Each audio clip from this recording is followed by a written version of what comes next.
about P-Valley, but on this segment of this episode of Talking to LeFe, we are going to go in and talk about Lil Murda. Now, his breakout performance was, I thought it was Fallin' Fallin'.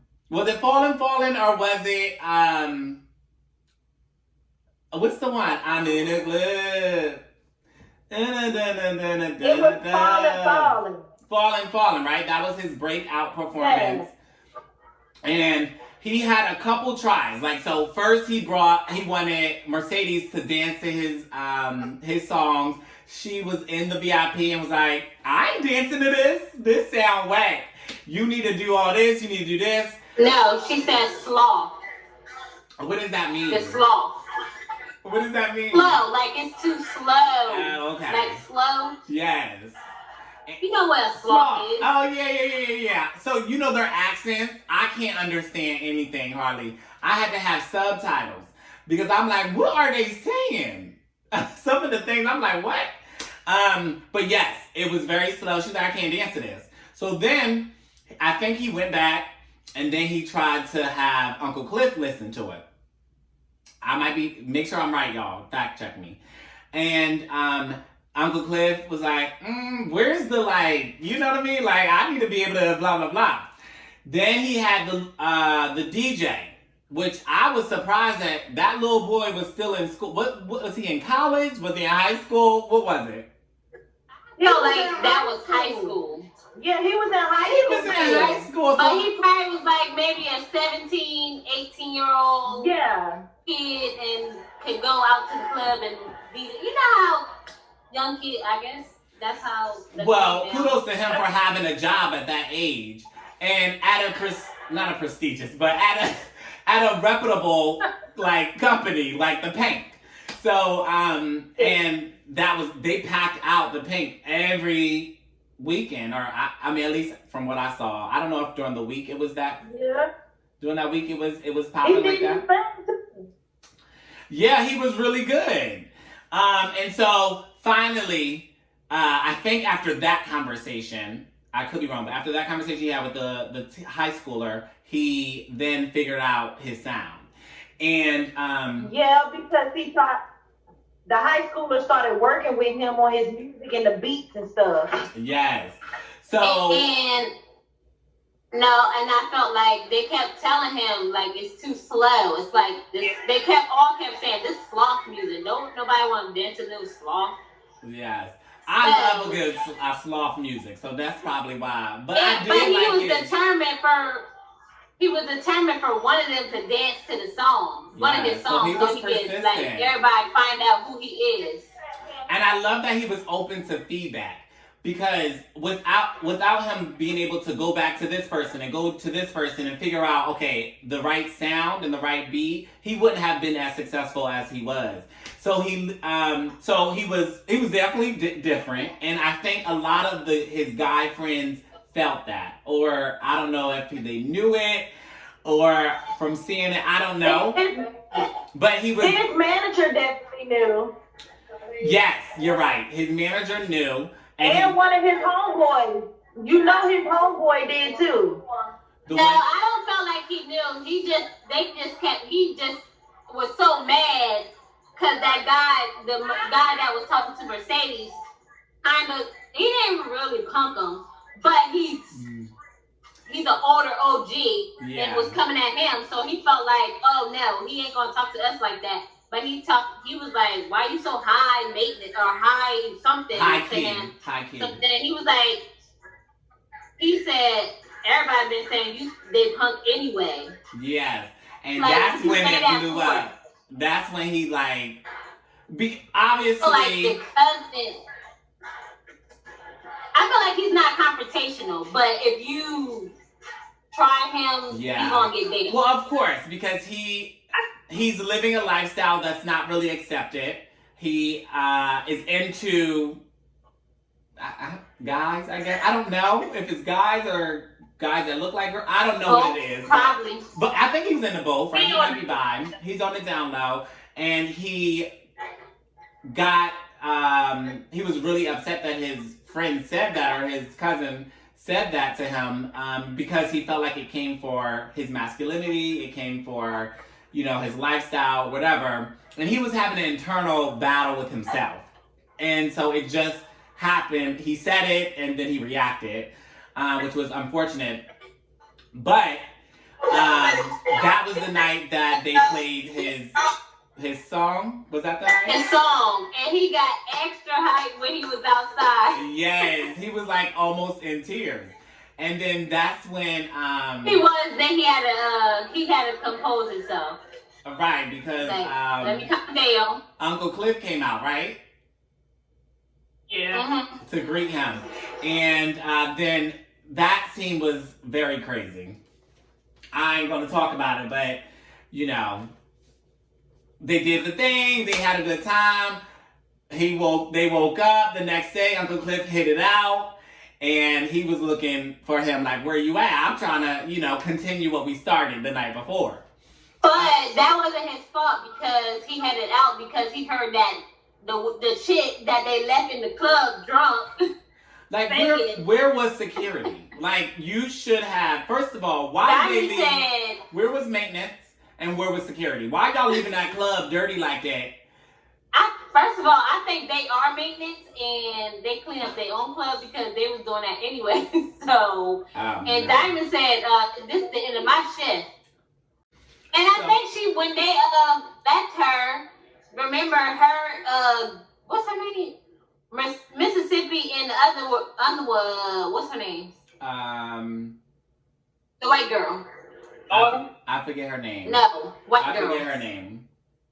They had her in the VIP room, and then she was crying, talking about her husband divorced her. And then she all of a sudden fell asleep, and then they saw stacks of money, and Mississippi was like, "Let's get this money, girl," and they left. Yeah. So she probably woke up after they left and stumbled out into the darn main part, and then fell asleep. Oh yeah, they got all. They got our money, but she was ready to blow it anyway. She said it. She was at the bar. She took the bottle. Instead of taking the shot glass, she took the bottle and was taking shots to that. So he's a gangster, but he had, I think, a soft spot for people, especially Uncle Cliff. And I thought that I like that they portrayed that because honestly, that's what happens in, you know, the lifestyle. There are men that look like men and act like men, but they are attracted to who are they attracted to. So I think that it was good that they portrayed that in this series. I know that a lot of people have their opinions about pushing the gay agenda, but it's like we live. Like, we're people, we're human. It's not pushing it, it's just what happens in life. So you can't run from it. Let's talk about Diamond. I think we brought him up earlier. And because his shift was over, right? I love Tyler Lepley. He is, I think did we meet him in the Medea plays or in the Medea movies? And then he transitioned into... No, I think he was on... he was in the Haves and the Have-Nots. Yeah, the Haves and Have-Nots. Was that his first time working with Tyler Perry? I felt like he started... I don't think that was... Yeah, it was, because that's the only place I seen him at. Got it. Well, he is everything. I follow him on Instagram, so hopefully he sees this video because... yes, he is. We love Diamond. Now, he has a soft spot as well. Definitely for Keyshawn. For Mississippi. Yes. And it's really funny how he's able to, like, toward guys, he's like very hard. He's like, get your behind in the back. He was like, I'm VIP tonight. And he was like looking at him like, what? So I really like how he's able to kind of go in and out of like being hard, but also like being really caring and loving. And so I'll talk about this a little later, but I'm really excited about like his character development because I want to know more about him. I feel like he has this hard exterior and he doesn't really let us into who he is, but I feel like he's going to get promoted to the other guy. We'll get to him, but I feel like he's going to be something really bigger in season 2. Do y'all think that him and Keyshawn would ever work? At this point, no, because her ASS told him not to that white boy. Like, excuse me, he up here be beating you behind, and then you still don't. Yeah, I felt like. And then I was. What he give her? Did he give her a necklace or something? Cause give it back. I do remember him putting something on her. Yeah, I do remember that. And in that scene, they were about to kiss. They was. And then somebody came out, and they kind of had to back up. But I feel like she was Mississippi was just in too deep with her child's father. Like at that moment, she loved him, but at the same time, she didn't want to be with him. And then here comes Diamond, want to pursue Mississippi. At the same time, she trying to get out of the relationship with her boyfriend, but she's still in love with her boyfriend. So it was too much at the time. I think it's the whole, like, when people in, like, domestic. No, because... Hold on. Go ahead, Danae. What did you say? I think it's when people in like, the domestic violence relationship where they don't know how to get out, but they want to. But I think she was going to shoot. I think she was going to shoot him. Remember all of getting the hit of the gun in the locker room? Had the gun in the locker room and her purse when he leave. Mm-hmm. So I think she was going to shoot him, but then she died and beat him up. So I think she just got all caught up. So she got confused. I don't know. I hope she gets out of this situation. I want that for her. I want like better for her, like for her child, for herself. Like you can't come to work and not be able to perform your job because your arms are bruised up or I don't even want her to, like, are you even going to be able to live to come to a job? Like, that's the scariest part for me, is that Derek is very, like, sporadic. She do one thing, and he's, like, beating her up, and she comes, and her child is a newborn, it's, like, too much. So I hope that she's able to get out of this situation. I want the best for her, especially because she's really getting big on social media. She's part of the Trinity, whether it's going to be Mercedes and I don't know the white girl's name, but whether it's going to be those three or if it's going to be Haley and... Is it Gretchen? Is it Gretchen? Gretchen? I don't know. I don't remember. I didn't write it down, so I don't... Yeah, I think it starts with a G. Well, we love her nonetheless. I can't remember her name. But I don't know. I'll find out. Gadget? Oh.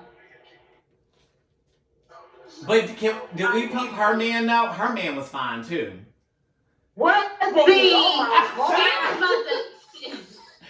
She was about to go crazy because he didn't come to the club and he was. I would have too. He was already like.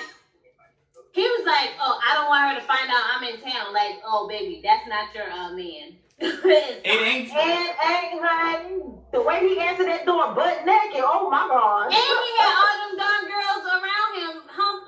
Look now. He was already getting his action. He was. First of all, he was, but he was fine. His haircut, everything. I would have went crazy. He was fine, but he was a coke. What was he? Coke dealer. Coke or something? He was dealing everything. He was dealing the and he was smoking the oxycontins and the painkillers and he was doing all of it. But gadget, leave him alone. She deserves better. We want better for her. She do. Yeah. Alrighty. Back. And oh my gosh, the story unfolds. It gets juicy. We see this brother named Andre come into the scene. He was probably episode 1 or 2, and he gets in entanglements with Haley, who's also Autumn, and he's trying to close this deal where it's going to force the Pink to like be demolished, and they're going to build a hotel, resort, with a casino. There we go. And so let's talk about Andre. Do we think he's right for Haley?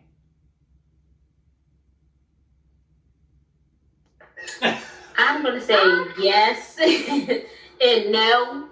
Okay, yes. Because- Why is he right for her? I don't know, because they just connect in some kind of way where they both like each other and they both like can talk to each other about stuff. He's interested in Haley, but he also has a wife. But he's he's outside taking pictures. I thought that was weird. He finally goes in. He meets Haley, and the rest is history. So, do we think he's right for Haley? I don't think so. I think they just connected because she had was in her little situation. He was away from his wife. So I think it was like a sexual thing. But I think they like each other, but I don't think they're right for each other.